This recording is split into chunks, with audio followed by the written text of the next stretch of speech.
Are you getting a close-up? I need close-up with video.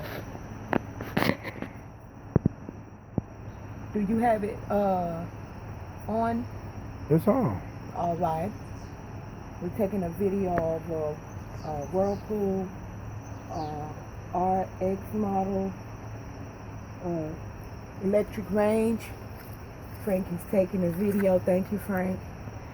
He's a witness. I rewired this stove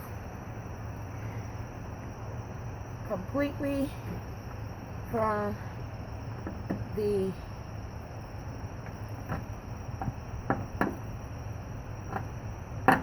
control power thermostat, oven thermostat,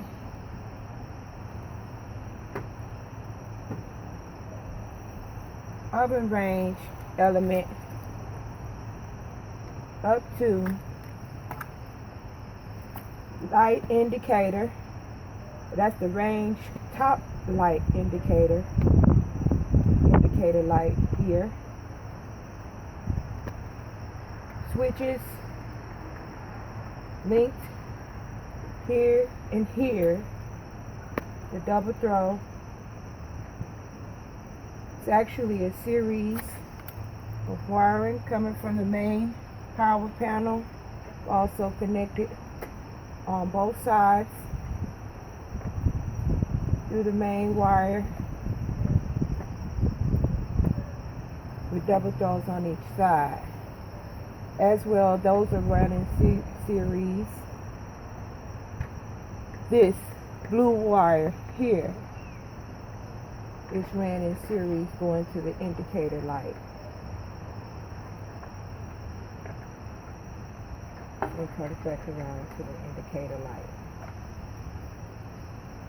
This wire running from here, connecting here from the main power, running into the oven thermostat, as well linked in to give power to the light inside the stove somewhere over here.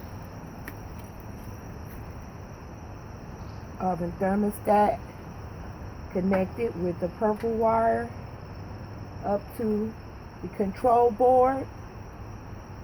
I cleaned the control board out. Hopefully it's functioning properly. All the components are there and in their place, and I properly spaced out each one of the capacitors. One of the capacitors was touching each other right here. Can you get closer right here, Frank? To this scorch mark right here in the board. That may cause a problem or it may not. I separated those capacitors and hopefully they'll jump the boogie and be alright. And that's, here you have your ground wire not running in here. You have your ground cable running into the case of the range. And here you have your ground wire ran into the case under the control panel. Thank you, Frank.